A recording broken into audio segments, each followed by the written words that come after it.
आज हम पढ़ेंगे संसाधनों का विकास। ठीक है, संसाधनों के विकास में हमने उस दिन जो हमने पढ़ा था, तो हमने क्या क्या चीजें पढ़ी थी संसाधनों के विकास में, जो आपका चैप्टर फर्स्ट है ज्योग्राफी का, क्लास 10।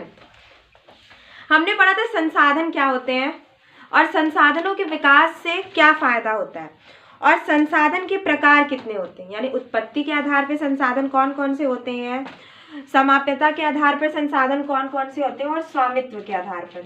ठीक है, तो उत्पत्ति के आधार पर संसाधन कौन कौन से होते हैं, उत्पत्ति के आधार पर कौन कौन से संसाधन होते हैं, जैव और अजैव, जैव और अजैव संसाधन।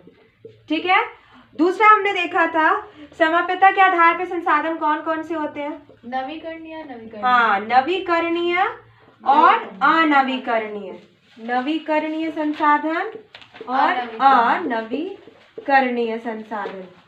ठीक है, अब देखो हमने एक चीज और पढ़ी थी, स्वामित्व के आधार पर। स्वामित्व के आधार पर संसाधन कितने प्रकार के होते हैं, 3 प्रकार के। हाँ, स्वामित्व के आधार पर कौन कौन से संसाधन 3 प्रकार के हो सकते हैं। एक तो था व्यक्तिगत, अभी मैं इसको सबको एक्सप्लेन करती हूँ। व्यक्तिगत संसाधन, सामुदायिक, हाँ, सामुदायिक और अंतरराष्ट्रीय संसाधन। उत्पत्ति के आधार पर देखते हैं जैव अजैव। जैव संसाधन जैसे वनस्पति है, जिनके अंदर जानें होती हैं, जीव जंतु वनस्पति। अजैव संसाधन जैसे कि खनिज पदार्थों में अगर बात करते हैं, सोना चांदी, कोई भी धातु जिसमें आएगी वो अजैव संसाधन होते हैं। अब समाप्यता के आधार पर नवीकरणीय, अनवीकरणीय। नवीकरणीय वह संसाधन जिनको हम दोबारा से नया बना सकते हैं, और अनवीकरणीय संसाधन वह संसाधन है जिनको नया नहीं बनाया जा सकता, जैसे कि कोयला है, पेट्रोलियम है। ये काफी लंबा टाइम लेता है, इसको बनने में काफी लंबा समय लेता है। जल्दी जल्दी रिवीजन कर रहे हैं क्योंकि आगे बढ़ना है। स्वामित्व के आधार पर व्यक्तिगत, सामुदायिक और अंतर्राष्ट्रीय। व्यक्तिगत मैंने बताया था जो आपका पर्सनल होता है, जैसे कि हमारा सेल फोन है, या हमारे घर में बहुत सी ऐसी चीजें होती हैं जो सिर्फ हमारी होती हैं, व्यक्तिगत होती हैं। सामुदायिक यानी कोई एक समुदाय की जो चीज होती है, और अंतर्राष्ट्रीय जो मैंने बताया था कि इंटरनेशनल, बहुत सी ऐसी संस्थाएं हैं जो हम लोगों के लिए काम करती हैं, वो जो संसाधन प्रोवाइड कराती हैं वो अंतर्राष्ट्रीय संसाधन होते हैं। अब देखो यहाँ पे देखते हैं विकास के स्तर पर, ये मैंने नहीं पढ़ाया था उस दिन।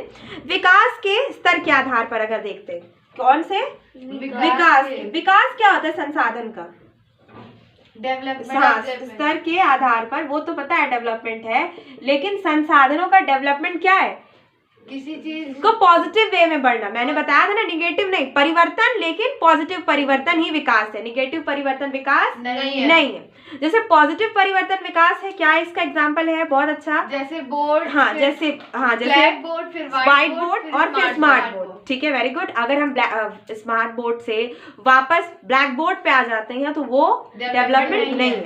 हम ब्लैक बोर्ड से व्हाइट बोर्ड पे पहुंचे, व्हाइट बोर्ड से स्मार्ट बोर्ड पे, तो ये डेवलपमेंट है, हम आगे की तरफ बढ़ रहे हैं। सबसे इंपॉर्टेंट चीज क्या है कि हम आगे की तरफ बढ़े। हमेशा विकास आपके प्लस में होता है, माइनस में नहीं होता। तो विकास क्या स्तर पर देखते हैं, तो संभावी और विकसित, संभावी संसाधन और विकसित संसाधन। संभावी और विकसित क्या है, देखिए, संभावी ऐसे संसाधन जो किसी प्रदेश में विद्यमान तो होते हैं लेकिन इनका उपयोग नहीं किया जा सकता, उन्हें संभावी संसाधन कहते हैं। देखो, जैसे कि अगर बात करते हैं कि हमने देखा है कि ऐसे संसाधन जो डेवलपमेंट में काम तो आ सकते हैं लेकिन उनका अभी भी यूज नहीं किया जा रहा। इंडिया इसमें बहुत बड़ा एग्जाम्पल है संभावी संसाधनों में, क्योंकि इंडिया में ऐसे बहुत से स्टेट हैं जहाँ पे ऐसे बहुत से संसाधन हैं जो हमें बहुत ज़्यादा और फ्री कॉस्ट में मिलते हैं। जैसे कि पवन ऊर्जा है, पवन द्वारा जो ऊर्जा प्राप्त हो रही है, या अगर बात करते हैं राजस्थान और गुजरात में हवाओं की गति काफ़ी तेज होती है, क्योंकि वो थोड़ा एरिया डेजर्ट का, मरुस्थलीय एरिया पड़ जाता है, तो वहाँ पे जो संसाधन मिल रहे हैं हमें वो लेकिन उन संसाधनों का प्रयोग नहीं किया जा, अभी तो नहीं किया जा रहा, लेकिन अब धीरे धीरे, अगर हम बात करें मॉडर्न इंडिया की बात करें, हम धीरे धीरे डेवलपमेंट करें तो उसमें इन संसाधनों का प्रयोग भी हो रहा है। ये संभावी संसाधन कहलाते हैं। क्या है, और विकसित इसका अपोजिट ले लो, जिनका डेवलपमेंट हो रहा है और हो चुका है, हो रहा भी है और हो चुका भी है, वो विकसित है। डेवलपमेंट अगर बात करते हैं वो डेवलप्ड संसाधन है, डेवलप्ड रिसोर्सेज है, लेकिन संभावी जो अभी जिसमें अभी चीजें बची हुई हैं, संभावनाएं बची हैं कि वो आगे सही से काम में लाई जाएंगी, जा सकती हैं, जाएंगी। फ्यूचर की बात हो रही है, प्रेजेंट की बात नहीं हो रही। और विकसित संसाधन वो जो डेवलप हो चुके हैं, ठीक है। तो ये विकास के स्तर पे बात हो गई। अब इसी में आता है, आप आगे बढ़ते हुए चलते हैं तो हम देखते हैं संसाधनों के विकास के बारे में। मैंने बताया था कि इंडिया ही नहीं, वर्ल्ड में बहुत से ऐसे काम किए जा रहे हैं जिससे संसाधनों का विकास हो रहा है। सबसे बड़ी चीज है पृथ्वी सम्मेलन। अर्थ को बचाने के लिए एक सम्मेलन किया गया, जिस सम्मेलन का क्या नाम है? पृथ्वी सम्मेलन। इसको नोट करो, इस सम्मेलन का नाम है पृथ्वी सम्मेलन।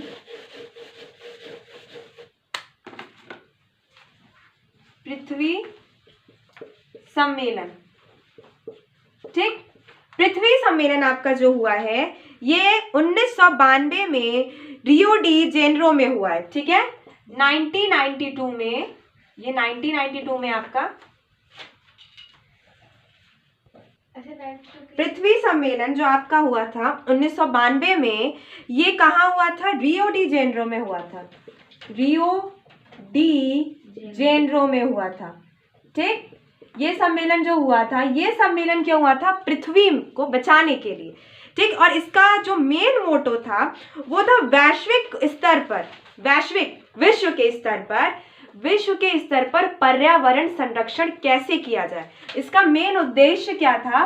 पर्यावरण संरक्षण, ठीक। पर्यावरण संरक्षण इसका मेन मोटो था। ये कब किया गया था? पृथ्वी सम्मेलन 1992 में रियो डी जेनेरो में किया गया था। और इसका मेन मोटो था आपका पर्यावरण संरक्षण पे वैश्विक स्तर पर, विश्व के स्तर पे काम करना, ठीक है।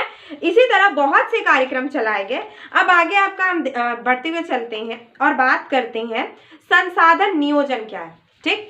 हमने संसाधन पढ़ लिए, संसाधन के प्रकार पढ़ लिए। अब संसाधन नियोजन पे बात कर लेते हैं कि संसाधन नियोजन क्या होता है, ठीक है। संसाधन नियोजन क्या होता है? संसाधन नियोजन संसाधनों के विवेकपूर्ण उपयोग हेतु अति आवश्यक सर्वमान्य रणनीति। यानी कि अगर हम बात करते हैं, मैं एक छोटा सा इसका एग्जांपल लेती हूँ। हमारे घर में कोई चीज खाने पीने की आ गई, केक आ गया, पेस्ट्री आ गया, तो उसको एक दिन में खा के खत्म कर देना नहीं, उसको प्रॉपर वे में कुछ दिन तक चलाना। तो अगर कुदरत ने हमें बहुत से रिसोर्सेज, बहुत से संसाधन फ्री ऑफ कॉस्ट दिए, बिना कीमत के दिए, तो ऐसा तो नहीं है कि हम इसे इकट्ठा एक दिन में ही सब कुछ यूज करके अपनी पीढ़ी, अपनी जनरेशन के लिए यूज करके नेक्स्ट आने वाली जनरेशन के लिए हम कुछ ना बचाएं।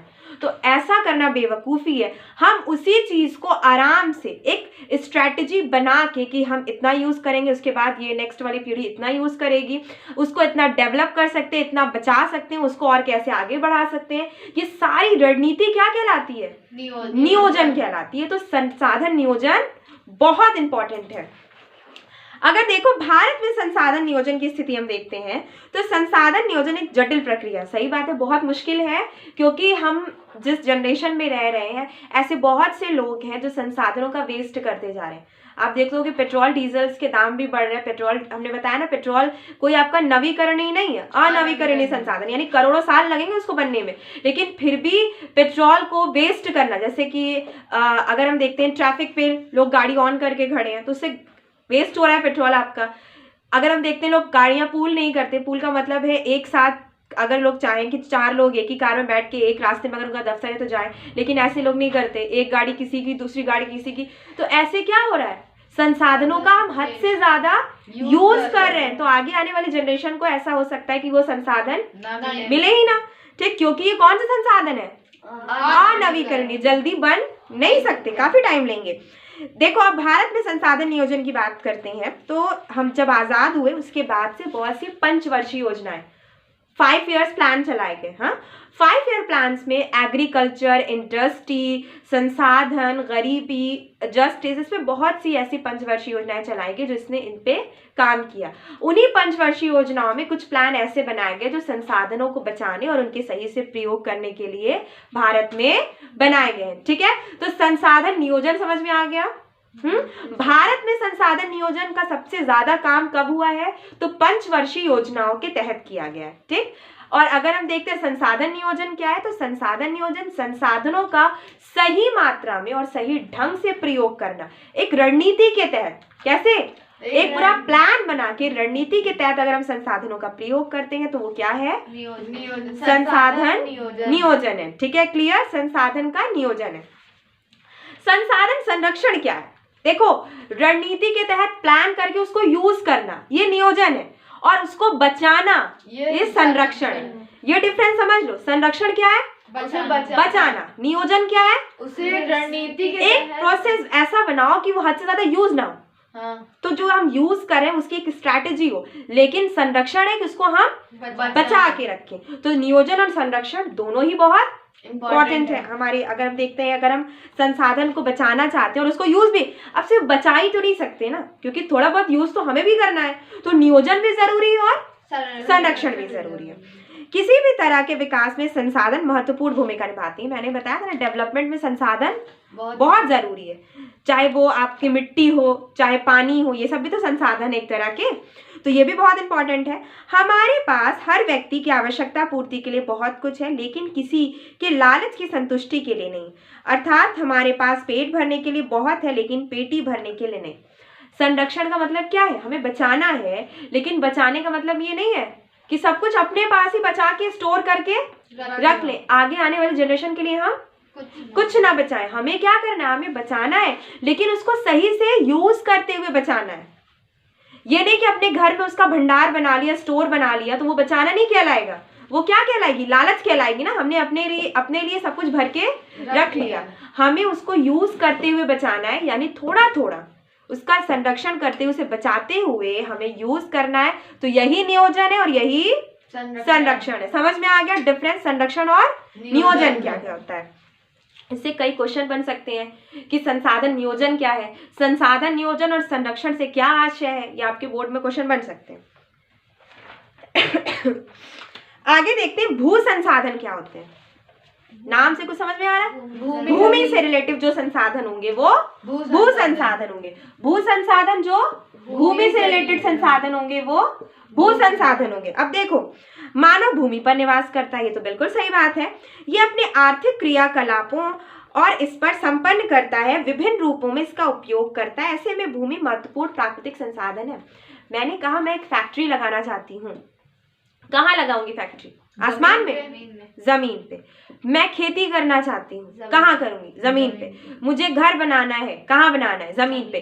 तो भूमि एक बहुत ही महत्वपूर्ण संसाधन है। ठीक है, ये तो आपने इकोनॉमिक्स में भी पढ़ा होगा, ज्योग्राफी में भी आप पढ़ रहे हैं कि भूमि पहला और सबसे महत्वपूर्ण संसाधन है, क्योंकि किसी भी क्रियाकलाप को करने के लिए, चाहे वो आर्थिक हो, चाहे अगर बात करते हैं सामाजिक हो, उसके लिए क्या चाहिए होता है, भूमि चाहिए होती है, और जमीन पे उसको हमें करना पड़ता है। तो हमें भूमि, भू संसाधन में भूमि सबसे इंपॉर्टेंट है।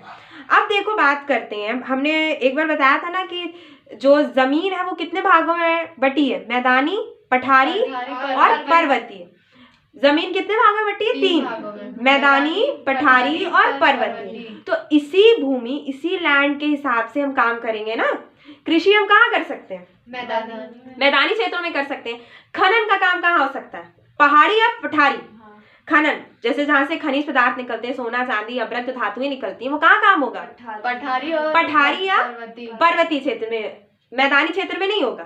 खेती कहाँ हो सकती है, मैदानी में। हम यूपी में रहते हैं तो गंगा और जमुना के मैदान में ही तो रहते हैं, तो खेती कहाँ हो सकती है, मैदानी क्षेत्र में हो सकती है। और अगर बात करते हैं खनन का काम, पठारी और पर्वतीय क्षेत्र में। तो इस क्रियाकलाप के लिए भूमि की जरूरत है, बहुत ज्यादा जरूरत है। बिना भूमि के हम कहाँ खनन का काम करेंगे या खेती करेंगे, कर ही नहीं सकते। अब देखो, भूमि को उपयोग को प्रभावित करने वाले कारक कौन कौन से हैं। भौतिक कारक, भौतिक कारक के अंतर्गत हम देख सकते हैं जो हमें ऊपर से दिखता है, हमने बताया था ना, भौतिक चीज, फिजिकल, जो हमें बाहर से दिख रही है। तो भौतिक कारक क्या क्या देख सकते हैं, भूमि की ढाल, ढलान कितनी है, भौतिक कारक है। ऊपर से हम जमीन देख रहे हैं, मुझे गेहूं की फसल लगानी है, और गेहूं की फसल मैं जाके जम्मू कश्मीर के पहाड़ों पे नहीं लगा सकती। भूमि की फसल, गेहूं की फसल में जाके उत्तराखंड या हिमाचल प्रदेश के पहाड़ों में नहीं लगा सकते। हमें गेहूं की फसल कहाँ लगानी है, मैदानी क्षेत्र में। उसके लिए हमें मैदान चाहिए, और उसके लिए गंगा और जमुना के मैदान सबसे सबसे अच्छे और सबसे सही है। गेहूं चावल इनकी खेती के लिए। अगर मुझे चाय की या कॉफी की या कहवा की खेती करना है तो उसके लिए क्या करना पड़ेगा? पहाड़ी, क्योंकि उनके लिए सीढ़ीदार खेत चाहिए होते हैं। चाय कॉफी और कहवा के लिए कैसे खेत चाहिए होते हैं? सीढ़ीदार खेत चाहिए होते हैं। इसके लिए हमें क्या करना पड़ता है? ऐसी जगह पे खेती करनी पड़ती है जहाँ पे ढाल बहुत ज्यादा हो, ताकि पानी प्रॉपर उनके जड़ों में पहुंचे और बाकी जो वेस्ट पानी है वो बाहर निकल जाए। ठीक है, तो भौतिक कारक भूमि की ढाल बहुत इंपॉर्टेंट है जो हम बाहर से देखते हैं। मिट्टी का आवरण, मिट्टी कौन सी किस्म की मिट्टी है? काली है, लेटेराइट है, बलुई है, कौन सी मिट्टी है? दोमट मिट्टी है। ये सब मिट्टी की भी बहुत आवश्यकता होती है कोई भी फसल, कोई भी खेती करने के लिए, तो मिट्टी का आवरण भी बहुत इंपॉर्टेंट होता है। अब बात करते हैं भूमिगत जल की उपस्थिति। वहां नमी कितनी है? वो जमीन में कितनी? भूमिगत जल क्या होता है? जो भूमि के नीचे होता है उसे भूमिगत जल बोलते हैं। अब देखो यहाँ पे वही चीजें डिटेल में है। अब आगे हम देखते हैं आर्थिक एवं सामाजिक कारक। आर्थिक स्थिति क्या हो सकती है? जैसे कि अगर हम देखते हैं कि हमारा देश कितना डेवलप है, हम जो चीज का प्रोडक्शन कर रहे हैं उस चीज की खपत हमारे देश में है या नहीं है, तो ये आर्थिक कारण हो गए। क्योंकि हमें क्या चाहिए? पैसा। आर्थिक का मतलब है इनकम। आर्थिक का मतलब ही क्या है? इनकम चाहिए, पैसा चाहिए। तो उसके लिए हमें आर्थिक कारक में सबसे इंपॉर्टेंट चीज है कि अगर हम जो प्रोडक्शन कर रहे हैं उस प्रोडक्शन का अगर हमें कॉस्ट ही नहीं निकल पा रहा है, वो मार्केट में बिक ही नहीं रही है, उसका कोई डिमांड ही नहीं है, तो इसका कोई मतलब ही नहीं है। इसका तो कोई मतलब नहीं है। तो अगर हमें प्रोडक्शन करना है और अगर हमें आर्थिक स्थिति देखनी है, यहाँ पे अगर हम आर्थिक और सामाजिक स्थिति देख रहे हैं, अभी तक तो हम भौतिक कारक देख रहे थे, अब आर्थिक और सामाजिक कारक देख रहे हैं। तो आर्थिक और सामाजिक कारक में जो मैंने सीधा सा एग्जांपल एक और इसमें इसके पहले भौतिक कारक में दिया था कि ढाल सीढ़ीदार है, तो जापान में या किसी भी ऐसे देश में जहाँ पे कॉफी और कहवा बहुत ज्यादा होता है, वहां के ज्यादातर खेत कौन से होंगे? सीढ़ीदार खेत होंगे। तो वो आर्थिक कारक है उनका। ठीक, अब आगे देखो, यहाँ पे देखते हैं सामाजिक व्यवस्था। सामाजिक व्यवस्था क्या होती है? समाज जिस चीज को बहुत ज्यादा पसंद करता है, खेती भी उसी की सबसे ज्यादा होती है। समाज जिस चीज को ज्यादा पसंद करते हैं, यानी कि हमारे लिए सबसे पहली मेजॉरिटी में अगर बात करते हैं कौन सी खाद्यान्न फसलें हैं? गेहूं चावल। सबसे ज्यादा यही खाते हैं, तो समाज भी हमारा सबसे ज्यादा यही पसंद करता है, गेहूं चावल पसंद करता है, तो उसकी पैदावार सबसे ज्यादा होती है। अब देख लो, यहाँ पे देखते हैं हम भारत में भू उपयोग प्रारूप क्या है। भारत में भूमि का उपयोग कैसे हो रहा है? तो भारत में भूमि का उपयोग पठारी क्षेत्रों का भी हो रहा है, मैदानी क्षेत्रों का भी हो रहा है, पहाड़ी क्षेत्रों का भी हो रहा है। मैदानों में खेती भी हो रही है। आप जानते हो कि चरवाहे किसे कहते हैं? जो पशु पालते हैं और उसको चरने के लिए छोड़ते हैं, तो उनके लिए चारागाह होनी चाहिए। चारागाह किसे बोलते हैं? जहाँ पे घास की खेती की जाती है ताकि वो उस घास को खा सकें, चर सकें। तो चारागाह ये भी है हमारे भारत की स्थिति में। अगर मैं भारत की भू उपयोग स्थिति देखती हूँ तो हमारी भारत की भूमि भी बहुत उपयोगी है। क्यों उपयोगी है? पहले तो गंगा जमुना के मैदान ले लो, वहां पे खेती हो रही है। पर्वतीय और पठारी क्षेत्र में हम क्या देख रहे हैं? खनन का काम हो रहा है बहुत ज्यादा। आसपास वहां फैक्ट्रियां बसी हुई हैं जिनसे उनको रोजगार मिल रहा है। तो हमारे भारत की भूमि भी बहुत उपयोगी है। अब देखो, यहाँ पे आ जाता है आपका नेक्स्ट है मृदा संसाधन। संसाधनों की बात हो रही है। अब सबसे इंपॉर्टेंट संसाधन कौन सा आ गया? मृदा संसाधन आ गया। मृदा संसाधन में अगर हम देखते हैं तो मिट्टी के प्रकार होते हैं। Yes sir. हाँ, मिट्टी के प्रकार होते हैं। मिट्टी कितने प्रकार की हो सकती है? मिट्टी कई प्रकार की होती है। 6 प्रकार की हो सकती है। ठीक, जैसे कि हमने देखा काली मिट्टी, दोमट मिट्टी, हाँ दोमट मिट्टी, बलुई मिट्टी, लेटेराइट मिट्टी और आपके कंकड़ीली मिट्टी होती है, बलुई मिट्टी होती है। तो टोटल आपकी मिट्टियां 6 प्रकार की होती हैं। मृदा संसाधन है। मृदा संसाधन तो है क्योंकि अगर हमें फसल खेती करनी है, फसल उगानी है, तो उसके कहाँ पे उगाएंगे? जमीन पे। और जमीन पे क्या है? किसकी चादर चढ़ी है? मिट्टी की। तो मृदा संसाधन बहुत महत्वपूर्ण, बहुत जरूरी है क्योंकि भूतल पर मृदा सर्वाधिक महत्वपूर्ण नवीकरणीय प्राकृतिक संसाधन है। नवीकरणीय हम बना नहीं सकते। हाँ, हम इसको अगर देखते हैं कि इसको हम चेंज करते रहते हैं, इसमें बहुत से केमिकल्स डाल रहे हैं, ह्यूमस अगर हम इसमें चाहते हैं कि इसकी ह्यूमस की शक्ति बढ़ती रहे, इसकी उर्वरता क्षमता बढ़ती रहे, तो इसमें कुछ ना कुछ नया हो रहा है। तो ये नवीकरणीय है, इसमें हम चेंजेस कर रहे हैं। मृदा एक नवीकरणीय, इसमें हम चेंजेस और नए नए चेंजेस करते जा रहे हैं। लेकिन यहाँ पे एक चीज है, ये पौधों के विकास का माध्यम है। पौधों का विकास कहाँ से हो रहा है? मिट्टी से हो रहा है। अगर मिट्टी अच्छी और उर्वर नहीं होगी, यानी उसमें उर्वरता क्षमता नहीं होगी, तो पैदावार भी अच्छी नहीं होगी। तुम बालू में गेहूं उगा सकते हो? नहीं। हम बालू में या डिजर्ट में हम खेती नहीं कर सकते। लेकिन एक ऐसी कंट्री है इजराइल, जिसने एग्रीकल्चर कर दिया है। कहाँ पे? डेजर्ट में। खेती उसने करके दिखा दी है डेजर्ट में। वो अलग बात है, टेक्नोलॉजी है उसके पास। लेकिन अभी हम अपने टॉपिक पे आ जाते हैं। हम उसी जगह पे, उसी मिट्टी में जो फसल हो सकती है, उसी को हम वहां पे पैदावार उसकी करा सकते हैं। हर मिट्टी में सारे प्रकार की फसलें नहीं हो सकती। जैसे अगर हम बलुई मिट्टी में चाहें कि हम गन्ना या कपास या गेहूं या चावल उगा दें, तो ऐसा नहीं हो पाएगा। कम नमी वाली मिट्टी या सिंचाई ना दें, और ऐसे कम सिंचाई वाले क्षेत्र में अगर हम गेहूं या कह सकते हो चावल की खेती कर दें, तो चावल तो कितना पानी लेता है। अक्सर अगर आप गाँव में जाते होगे तो देखते होगे कितना ज्यादा धान के खेतों में पानी लगा होता है, पूरे भरे रहते हैं धान के खेत। तो उन्हें पानी की जरूरत है, सिंचाई की जरूरत है। अगर उन्हें ऐसी जगहों पे अगर हम फसलों की पैदावार करना चाहते हैं जहाँ पे एकदम सूखा एरिया, तो वहां पे क्या होगा? खेती नहीं हो पाएगी। ठीक है, अब आगे देखते हैं कि मृदा निर्माण को नियंत्रित करने वाले कारक कौन कौन से हो सकते हैं। मृदा निर्माण क्या है? मिट्टी को निर्माण होना, मिट्टी का बनना। इसके लिए सबसे इंपॉर्टेंट कारक कौन कौन से हैं? जलवायु, क्लाइमेट, ये तो सबसे इंपॉर्टेंट है। मिट्टी का क्लाइमेट, जैसे हमारी स्किन पे, हमारे ऊपर क्लाइमेट का बहुत असर पड़ता है, उसी तरह मिट्टी के ऊपर भी क्लाइमेट का बहुत असर पड़ता है। जलवायु ठंडी है कि गर्म है, कि बहुत ज्यादा बारिश हो रही है, बहुत ज्यादा तूफानी क्षेत्र है, तो उसके हिसाब से वहां की मिट्टी होती है। अब देखो मूल शैलों की प्रकृति। मिट्टी किस चीज से बनी है? हाँ, चट्टानों की महीन बारीक कड़ी मिट्टी है। मिट्टी का निर्माण किससे हुआ है? चट्टानों के महीन बारीक कणों से। तो अब जो चट्टान की प्रकृति होगी, जैसी चट्टान होगी, वो जो उसको जब वो मिट्टी का रूप उसने लिया होगा, तो पहले तो वो कोई ना कोई चट्टान रही है। तो जो चट्टान वो रही है, मिट्टी में भी वही प्रकृति हमें देखने को मिलेगी। अब देख लो यहाँ पे वनस्पति के प्रकार क्या क्या है। वनस्पति के प्रकार है यहाँ पे बहुत सड़े गले। सबसे ज्यादा हमने देखा होगा कि ह्यूमस जो होता है वो सड़े गले पदार्थों से निर्माण होता है। ह्यूमस का, ह्यूमस की वजह से ही मिट्टी की उर्वरता क्षमता बढ़ती है। तो वनस्पति के प्रकार भी बहुत इंपॉर्टेंट है आपके, कि आपकी वनस्पति किस प्रकार की आती है। तो आपका ये खत्म हो गया। अब देखो मिट्टी के प्रकार भारत में हम देखते हैं। तो यहाँ पे पर्वतीय मिट्टी कहाँ पे मिलेगी? भारत में पर्वतीय क्षेत्रों में। ऊपर देख लो, जम्मू कश्मीर की तरफ। अब दूसरा आपका आता है जलोढ़ मिट्टी। ये मिट्टी कौन सी मिट्टी होती है? ये मिट्टी नदियों द्वारा लाई हुई मिट्टी होती है। तो नदी के किनारी क्षेत्रों में ये मिट्टी मिलेगी, तटीय क्षेत्रों में। जैसे कि भारत में है गंगा जमुना के मैदान है, ये नदियों का किनारा है ना, तो यहाँ पे जो मिट्टी मिल रही है वो कौन सी है? जलोढ़ मिट्टी है। अब देख लो इसी में बांगर और खादर होती है। पुरानी और नई जलोढ़ मिट्टी होती है, महीन कण और बड़े कण वाली होती है। मरुस्थलीय मिट्टी जो राजस्थान और गुजरात में मरुस्थल में, यानी रेतीली जो मिट्टी होती है, डेजर्ट वाली मिट्टी मरुस्थलीय मिट्टी होती है। काली मिट्टी, इसका निर्माण किससे होता है?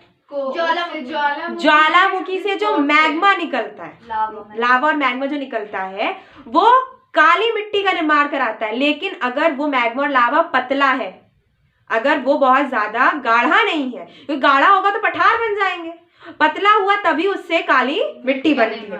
अब देखो इसके बाद लाल या पीली मिट्टी होती है। क्यों लाल या पीली मिट्टी क्यों होती है? लाल या पीली मिट्टी होती है आपकी लोहे के अंश, जहाँ पे खनिज पदार्थ सबसे ज्यादा होते हैं, जहाँ पे खनिज पदार्थ, ये मिट्टी तुम्हें पर्वतीय क्षेत्रों में ज्यादा मिलेगी, पर्वतीय क्षेत्रों के आसपास, क्योंकि वहीं पे खनिज पदार्थ सबसे ज्यादा मिलते हैं। तो ये लोहे के जंग के वजह से, जंग के कारण लाल होती है। इसे लेटेराइट मिट्टी भी हम बोल सकते हैं, लाल या पीली मिट्टी हम बोलते हैं। अब देखो लेटेराइट मिट्टी क्या होती है। ये मिट्टी तुम्हारी, ये भी पहाड़ी क्षेत्रों में, और इसकी भी वजह है, लेटेराइट मिट्टी की भी वजह है पोटेशियम। जो खनिज पदार्थ होते हैं, इसके आसपास जो खनिज पदार्थ बहुत ज्यादा मात्रा में पाए जाते हैं, तो उनसे जो आसपास पर्वतीय क्षेत्रों में ये भी मिट्टी पाई जाती है, ये मिट्टी लेटेराइट मिट्टी कहलाती है। लेकिन इस मिट्टी में हम देखते हैं कि दलहन की खेती जैसे की जा सकती है, गेहूं की खेती भी इसमें की जा सकती है। अब तुम्हारा लास्ट में बच जाता है वन मृदा, वन मृदा क्या होता है?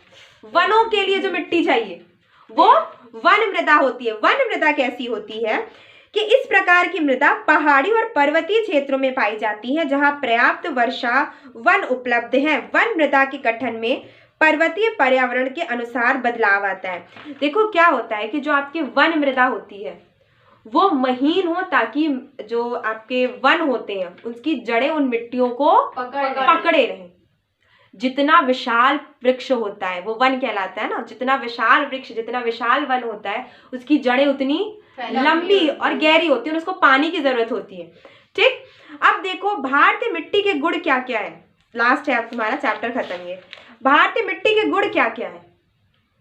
हमारी मिट्टी अगर देखते हैं हमारी कंट्री में पर्वतीय मिट्टी भी है, लैटेराइट मिट्टी भी है, काली मिट्टी भी है, दोमट मिट्टी भी है और जलोढ़ मिट्टी में हमने देख लिया कि खादर और बांगर भी है। हमारे यहाँ खनन के लिए भी काम किया जा सकता है, कपास की भी खेती होती है, गेहूं की भी होती है, चावल की भी होती है, जितने भी खाद्यान्न पदार्थ हैं हमारे यहाँ उसकी खेती होती है। तो बहुत गुणकारी है हमारे यहाँ की मिट्टियाँ। हाँ, भारत की मिट्टी, क्योंकि हर प्रकार की मिट्टी है हमारे कंट्री में, हमारी कंट्री में हर प्रकार की, पूरी 6 प्रकार की मिट्टियां हमारे देश में पाई जाती हैं। अब देख लो हमें मृदा का संरक्षण कैसे करना है, मिट्टी को बचाना कैसे है। बस एक लाइन में है कि जितने ज्यादा से ज्यादा हम पेड़ लगाएंगे मृदा उतनी हमारी संरक्षित होगी, क्योंकि मृदा का अपरदन नहीं होगा। अपरदन का मतलब क्या होता है? मतलब मिट्टी का कटाव या बहाव, कटाव या बहाव। और मृदा अपरदन कई तरीके से हो सकता है। बहुत तेज हवा चली तो एक जगह से मिट्टी उड़ के दूसरी जगह चली, बारिश बहुत तेज हुई और पेड़ नहीं है तो मिट्टी क्या होने लगेगी? बहने लगेगी। नदियों के किनारे अक्सर आप लोगों ने देखा होगा कि मिट्टी के बड़े बड़े कटाव हो जाते हैं। क्यों? क्योंकि उसके आसपास कोई पेड़ नहीं होते, पेड़ की जड़ें मिट्टी को पकड़े रहती हैं, इस वजह से मृदा अपरदन नहीं हो पाता। तो मृदा संरक्षण के लिए सबसे इंपॉर्टेंट पॉइंट क्या है कि हमें पेड़ लगाने चाहिए। एक चिपको आंदोलन चला था इसी को लेके, मृदा संरक्षण का भी उसमें बहुत बड़ा रोल है। वो वन संरक्षण के लिए था कि पेड़ों को हमें क्या करना है? बचाना है। उसमें क्या हो रहे थे, लोग पेड़ों से चिपक जाते थे। जब भी पेड़ लोग काटने के लिए आते थे तो चिपको मूवमेंट कहते थे, उसको चिपको आंदोलन कहते थे। वो पेड़ों के संरक्षण के लिए था, लेकिन पेड़ों का संरक्षण होगा तो उससे भी मृदा का ही संरक्षण होगा, क्योंकि जब पेड़ बचेंगे तभी तो हमारी मिट्टी बचेगी। तो आज आपका ये चैप्टर पूरा खत्म हो गया है।